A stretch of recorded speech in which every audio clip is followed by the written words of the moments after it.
चिकित्सा विभाग के 8 कैडरों की भर्ती में 7 कैडर की जो भर्तियां नियुक्तियां हैं उनकी प्रक्रिया शुरू हो चुकी है, लेकिन हालांकि फार्मासिस्ट कैडर है वो वहाँ पर संघर्ष करता है, आंदोलन कर रहा है, क्योंकि उनकी जो प्रोविजन लिस्ट है वो अभी तक जारी नहीं हुई है और नियुक्ति की मांग लगातार ये कर रहे हैं। दोबारा इन्होंने धरना शुरू किया है, 21 फरवरी से धरना शुरू किया था, आज 25 है यानी 5वां दिन चल रहा है। सबसे बड़ी बात यहाँ पे कि यहाँ पे दीपक संघानी है वो आमरण अनशन बैठे हैं और 55 घंटे हो चुके हैं उनको अन्न जल त्यागे। उनकी हालत भी लगातार खराब है, लेकिन कुछ अभ्यर्थी हैं हमारे साथ मौजूद हैं यहाँ पे, हम उनसे बात कर लेते हैं। सबसे पहले आपके पास आना चाहूँगा, क्या नाम है आपका? मेरा नाम चरणजीत है। मैं फार्मासिस्ट संवर्ग से हूँ और श्री गंगानगर से आया हूँ। बताइए। हम यहाँ पिछले 28वां दिन आज हमें हमारे संघर्ष को, इस धरने को हमने पिछले 18 जनवरी से धरना स्टार्ट किया था। वो 9 तारीख तक हमने 23 दिन पूरे किए थे उसके, और उसमें हमें एक आश्वासन मिला था उच्च अधिकारियों और एसीएस मैडम से कि आप 7 दिन के लिए धरना स्थगित कर दो, आपका हम ये जो कार्य है वो तेज़ी से पूरा कर देंगे। तो उनके कहने पे हमने 7 दिन के लिए धरना स्थगित कर दिया, लेकिन 7 दिन के बजाय 12 दिन होने पे भी कोई उनकी तरफ से कार्य को में तेज़ी नहीं आई, तो हमने दोबारा धरना स्टार्ट कर दिया था। और परसों से हमारे साथी दीपक संघानी जी हैं, वो आमरण अनशन पे बैठे हैं। उनको आज 50 घंटे से ज़्यादा हो चुके हैं, वो पानी भी इन्होंने पिया नहीं है, अन्न तो दूर की बात है। तो सरकार से निवेदन करना चाहेंगे कि वो उनकी सुध आके यहाँ पे सुध लें उनकी, और उनका आमरण अनशन तोड़वाए और हमारी प्रोविजन लिस्ट है वो जल्दी जल्दी जारी करें। 7 कैडर गायब हैं, 8 कैडर की जब शुरुआत हुई थी यहाँ पे धरना की, उनकी प्रक्रिया शुरू हो चुकी है नियुक्तियों की लेकर। आप धरने में लटके हैं, क्या कहेंगे उनके लिए आप? देखिए जी, हमारे लिए तो करो और मरो की स्थिति होगी है ना, क्योंकि आने वाले समय में चुनाव लग जाएगी, आचार संहिता लग जाएगी। उन 7 कैडर की प्रोविजनल लिस्ट आ चुकी है, तो प्रोविजनल लिस्ट आने के बाद में अगर सरकार उनका कैलेंडर जारी करती है तो उनकी तो नियुक्ति आचार संहिता के अंदर भी हो सकती है, लेकिन हमारी नियुक्ति अटक जाएगी। पहले भी हमारी नियुक्ति है जो लटक चुकी है ऐसे।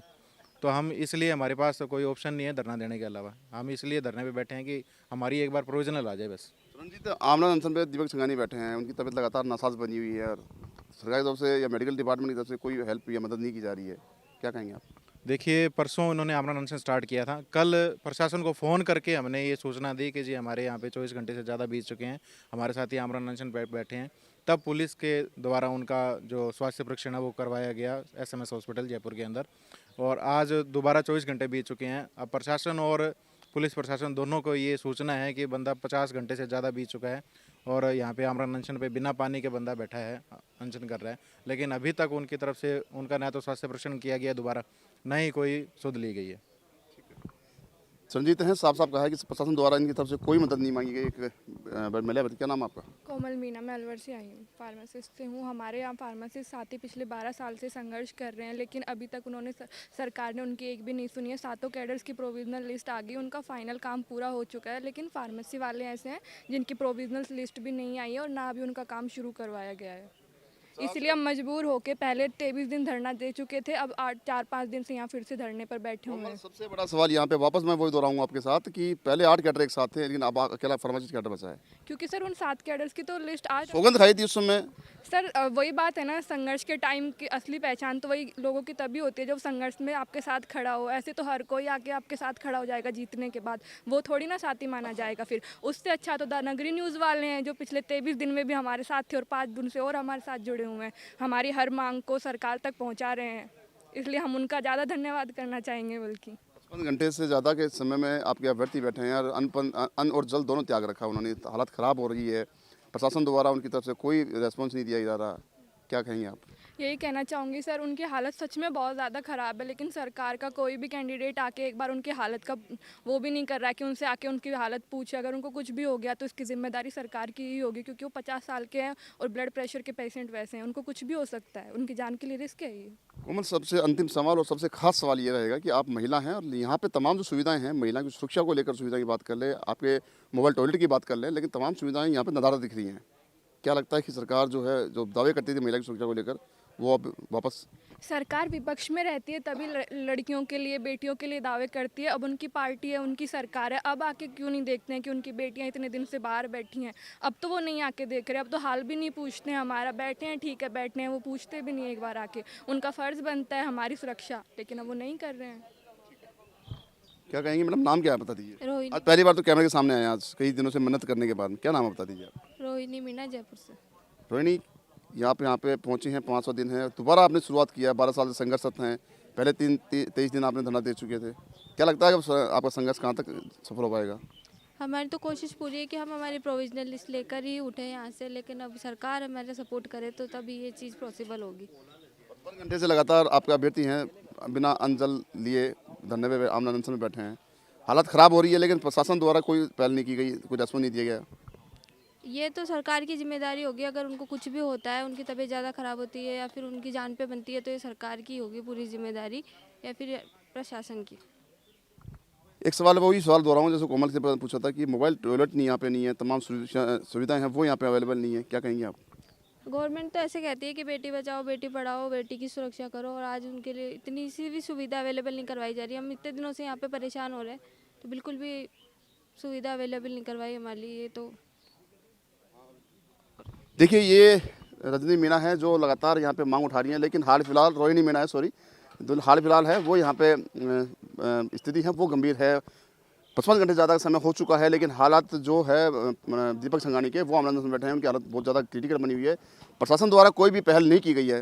विश्वजीत मित्रा मेरे साथ जुड़ चुके हैं। विश्वजीत, क्या कहेंगे पूरे मामले को, क्योंकि लगातार हम आपको दिखा रहे हैं, आप बोलते बोलते थक चुके हो, क्या कहेंगे अब लास्ट में? लास्ट में यही कहूँगा, पहली बात तो सरकार की आंखें खुलनी चाहिए। बस सरकार के कोई मिर्ची तो लग रही नहीं है या कोई चुटिया तो बर रही है। एक आदमी अगर 50 घंटे से आमरण अनशन पे बैठा है बिना जल पानी के, उसकी सूद लेनी चाहिए। तुरंत यहाँ एम्बुलेंस की सुविधा और पुलिस प्रशासन मौजूद होना चाहिए। कभी भी इनको मेडिकल संबंधित क्रिटिकल समस्या हो सकती है। और रही बात, हमारी कोई नाजायज़ मांग तो नहीं है। हमने 11 साल से शोषित हमारा वर्ग है, तो हमारी जो जायज़ मांग है, छोटी सी मांग है। सरकार चाहे तो 15 मिनट के अंदर भाई क्लिक करना ही होता है, कंप्यूटर खोल के क्लिक करके हमें प्रोविजनल लिस्ट दे दें, हम तो घर चले जाएंगे अपने। भाई हम हमारी जायज़ मांग के लिए लड़ रहे हैं, कोई नाजायज़ मांग के लिए तो लड़ रहे नहीं। एक सवाल मैं वापस दोहराऊँ आपसे कि 7 कैडर गायब हैं, बहुत दर्द हमको भी होता है लगातार, और आप भी लगातार संघर्षरत हैं। देखो सर, एक सिक्के के दो पहलू होते हैं। कुछ नेता होते हैं जिनमें मानवता होते हैं, ज़मीन से जुड़े हुए होते हैं, जिनको आगे लंबी राजनीति करनी होती है। कुछ नेता ऐसे होते हैं जिनको, उचित नहीं है मैं वो भाषा बोलूं, मगर उन नेता का आप कुछ भी मानो, उनका एक ही सिस्टम होता है, आओ 2 दिन उनका राजनीति चमकाओ और 4 दिन बाद टीवी के सामने आओ, मीडिया फोकस करो, और फिर वह घर चले जाते हैं और फिर घर से ट्वीट खेलते हैं, आज फलाना हुआ, पुरानी फोटो लगा के। ऐसा नहीं होते भैया, संघर्ष करना होता है। 23 दिन पहले भी संघर्ष किया था और 21 तारीख से अभी 4-5 दिन हो गए हमें संघर्ष करते हुए। दीपक बोस जो कि आमरण अनशन पे बैठे हैं, उन्होंने कभी भी लाइमलाइट में और मीडिया फ्रेम में कभी भी नहीं आए होंगे। आपने देखा होगा 23 दिन तक वो मेरे साथ ही बैठते थे, हम कोने में बी टीम के थ्रू काम करते थे। भाई बेटा देख और मजे करो, भाई ये क्या कर रहे हैं, अपने को कहाँ तक पहुँचाएंगे, हमें तो पता है अंत पंत। भाई हमें अपनी लड़ाई खुद को लड़नी पड़ेगी। भाई एक माँ के 8 बेटे थे, 7 बेटे बच गए, कोई बात नहीं, भाई बड़ा अपनी जिम्मेदारी समझ रहा है। और ये है भाई, ये जो भी काम हुआ है ना, ये भर्तियां बची है, इसमें फार्मासिस्ट कैडर का बहुत बड़ा हाथ है। मैं बता दूं आपको, नियम संशोधन 1965, नियम संशोधन 19A, ये फार्मासिस्ट कैडर के साथियों के द्वारा ही जीता गया है जयपुर कोर्ट और राजस्थान जोधपुर हाई कोर्ट के अंदर। आप रिकॉर्ड उठा के देख लेना, उन नेताओं को बोल देना भाई यहाँ पुख्ता सामान है, नोट शीट की पर्ची नोट शीट से कटती है, कागज़ की तुर्री कागज़ से ही पड़ती है। ऐसे नहीं है भाई FIR कर दिया, ट्विटर व्हाट्सएप ज्ञान दे दिया, ऐसा नहीं है। जो भी है सिस्टमेटिक काम करो। अगर किसी का साथ न दे सको और झूठे सौगने खाओ तो कोई मतलब नहीं है भैया, घर पे रहना। दुनिया सब जान चुकी है। सभी ऑटो कैडर्स, मेरे कैडर और 7 अन्य कैडर भी जो हकीकत में इस नौकरी के लिए परेशान है, पीड़ित है, शोषित है, वो सब चीज़ समझ गए हैं और वो सोमवार से हमारे साथ लगातार जुड़ेंगे। कई साथियों के, हमारे अन्य कैडरों के फोन आ रहे हैं, उनका तहे दिल से और प्रेम से हमारा स्वागत है। ये जाजम फार्मासिस्ट की है, इसमें सभी भाइयों का स्वागत है, कोई रोक टोक नहीं है। वो हमारे एक अंग है। मेडिकल स्वास्थ्य सेवा 8 कैडर से चलता है, तो ऑटो ही हमारे भाई हैं। 7 कैडर जो अन्य यहाँ से नदारद हैं, उनको साफ साफ शब्दों में 2 टूक बात कह दी है विश्वजीत मित्रा ने, जो कि फार्मासिस्ट कैडर में बैठे हैं धरने पे 5 दिनों से। पहले भी संघर्ष कर चुके हैं ये, और सब इन्होंने ये भी चेता दिया है कि जब आपको जरूरत हमारी थी तो हम आपके पास साथ थे, लेकिन हाल फिलहाल हम अकेले संघर्ष कर रहे हैं।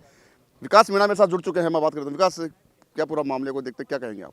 सर, मैं प्रदेश की जनता से अनुग्रह करूँगा, सरकार से को तो मैंने खूब बोल दिया। प्रदेश की जनता को आपके चैनल के माध्यम से ये बताना चाह रहा हूँ कि चिकित्सा विभाग की भर्तियों को लेकर सीपू के बाद दीपक जी संघानी जो आमरण अनशन पे बैठे हैं, उनको 55 घंटे हो गए, उन्होंने पानी भी नहीं पिया है। पुलिस प्रशासन की जिम्मेदारी बनती है कि 24 घंटे में इनका मेडिकल चेकअप करें।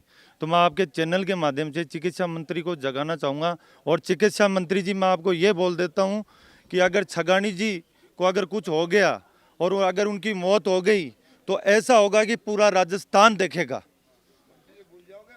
और मैं चिकित्सा मंत्री जी आपको बोल रहा हूँ, राजा साहब, हम आपके बहुत बड़े फैन हैं। लेकिन मंत्री जी मैं ये बोलना चाह रहा हूँ कि वोट चुनाव जब आते हैं तो किसी ने तो आपके नवलगढ़ के एमएलए ने मेरे को भांजा बना लिया, तो किसी को बाप बना लेते हो, किसी को कुछ बना लेते हो। और ये प्रजा है, प्रजा जो यहाँ पे बैठी है। और मैं किरोड़ी बाबा को बोलना चाहूँगा कि वहाँ पे लाठी चार्ज हुआ, लाठी चार्ज होने के बाद में आपने हाथ जोड़ दिए तो वो काम नहीं चलेगा। आपने भी खूब अनशन किए, धरना प्रदर्शन किए है। जनता ने आपको चुना है 5 साल के लिए, तो अभी लोकसभा चुनाव है, हम जवाब दे देंगे आपको।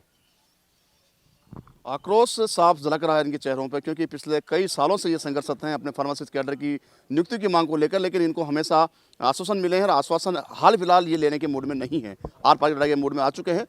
एक अभ्यर्थी और विनोद, आप भी कर्मी के अनशन में बैठे हैं, क्या मामला पूरे को बता दें। देखिए, मैं पिछले 23 दिन के जो धरना था उसमें भी कर्मी का अनशन पर बैठा था। उस टाइम में मैं लमसम 10-12 दिन कर्मी का अनशन में था। मेरी खुद की तबीयत उस टाइम में कमज़ोर हो गई थी। अभी मैं 3 दिन से कर्मी का अनशन पर बैठा हूँ। मेरी खुद की तबीयत में कुछ कमज़ोरी महसूस कर रहा हूँ, जबकि 50-55 घंटे के बावजूद भी अभी तक सरकार की तरफ से यानी न इनका कोई चेकअप हो रहा है, दीपक संघानी जी का, न पुलिस प्रशासन इनको कोई आके संभाल है। ऐसी भी बात नहीं है कि जो अनशन करता है वो आदमी कोई कोने में बैठ के करता है। पुलिस को, प्रशासन को, सबको सूचित किया हुआ होता है। उसके बावजूद भी यदि पुलिस और प्रशासन उस आदमी के लिए नहीं सोचते हैं तो ये बड़ी शर्म की बात है।